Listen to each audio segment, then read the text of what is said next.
seen you in ages. I called, but your mom wouldn't let me speak to you. She's been weird Since you and Billy, everyone knows he has HIV now. He told everyone at school. So, are you off medications? Are you HIV positive? No, he didn't finish inside of me, but How are you walking, Clemmy?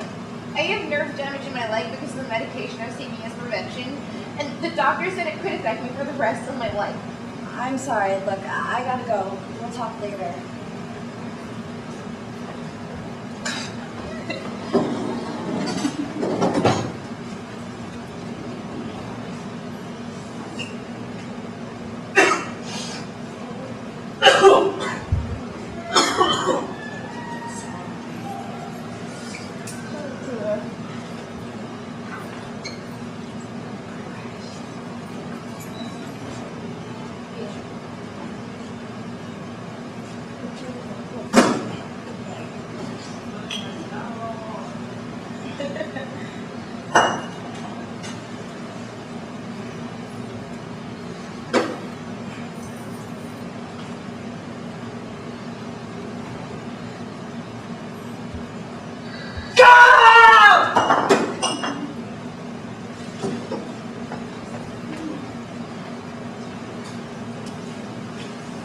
Good morning, students.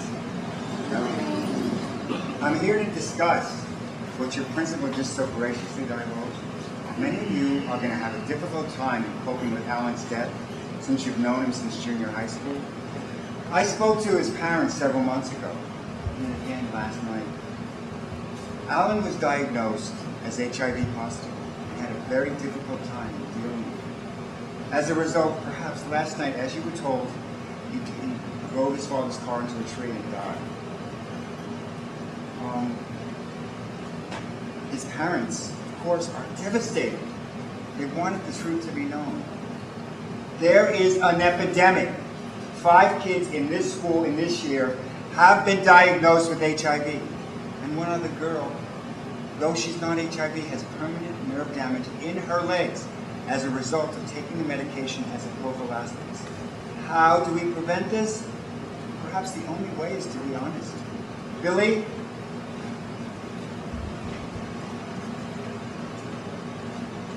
My parents were intravenous drug users and both had AIDS.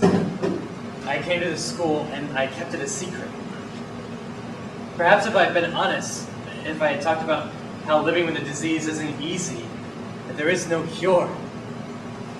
When I was younger, I had a lot of rashes and colds. I even had meningitis once. I almost died. Now the HIV medications keep me healthy. They don't cure me, but they keep me a little bit healthy. And I have to take other medications to cure what the HIV medications caused. I can live a happy life. Being HIV is no picnic. There is no cure. My name's Laura, and I always wanted to have a baby. I always wanted to live in a beautiful house with my husband and have it all. A good job, travel. A few months ago, I found out that I was HIV positive. At first, I wanted to blame the creep who did this, but I'm not sure who it was. I may never have a baby because of this. I thought I was immune. It could never happen to me, but it did. My name's Joy, and I didn't want to have sex, really. I discussed it with my mother and my friends and made the firm decision not to until I was at least in college. But I did see the good in one guy and believed I loved him and allowed myself in a weak moment. Wait, I'm sorry, but I just don't see any real point to this. My friend Billy here says that honesty makes one feel better, and if I truly accept and believe that I will be okay, then I will be. Now, I need to lie to myself. Now, I guess all of this could have been prevented. I mean, I had sex twice, and both times I knew I was at risk. But in my mind, I blamed the other persons involved because I believed that one of them had forced me. But secretly, I saw him coming, and I was hoping that something would happen. Now, in order for me to feel good about myself, I just have to make better choices and continue in the right path to right decisions. Going forward, I just have to be smarter about things. Now, I am gay, but I didn't get HIV because I was gay, but because both times I wasn't thinking straight. I was feeling desperate and lonely, and one time I even took drugs. Now, I don't do any of that anymore. And now I go to counseling.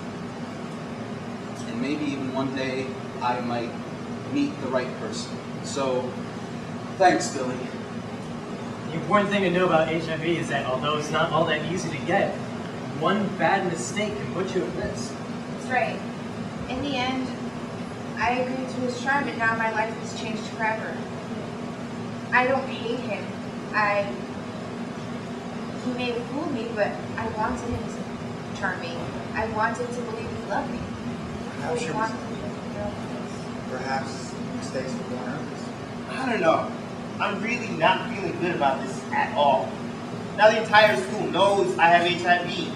They're gonna laugh at me and tease me. No girl's gonna date me, and all the guys are gonna think I'm gay. And I'm not. I don't feel better either, but maybe in time I will. My parents are supportive, and I know now that this could have been prevented. I just had to listen to what was being said. I drank a lot and smoked pot and took whatever anyone would give me because I wanted to feel good all the time. I wanted to be cool, so I did whatever I thought was fun. HIV could never happen to me. There's nothing wrong with liking a guy and even wanting to have sex, but I should have listened to what was being said. Sometimes I don't think I can handle this. In time, I think we'll all be able to get through it. Now, I know that this sounds a little bit hokey, but maybe we can feel better about ourselves in time by helping others. I mean, Billy helped me. It's because of him that I accepted I'm gay, and maybe now I can accept my diagnosis. We all can. And maybe now we can all realize that everybody is at risk. Well, No, it's not a gay disease, and it's not a straight disease. Anybody can get it. You're cool, Joe. so the bell's about to ring. As a school, we are going to get through this. And thanks to these young people, perhaps now you'll have tools to make better health choices. But I want you to remember one thing.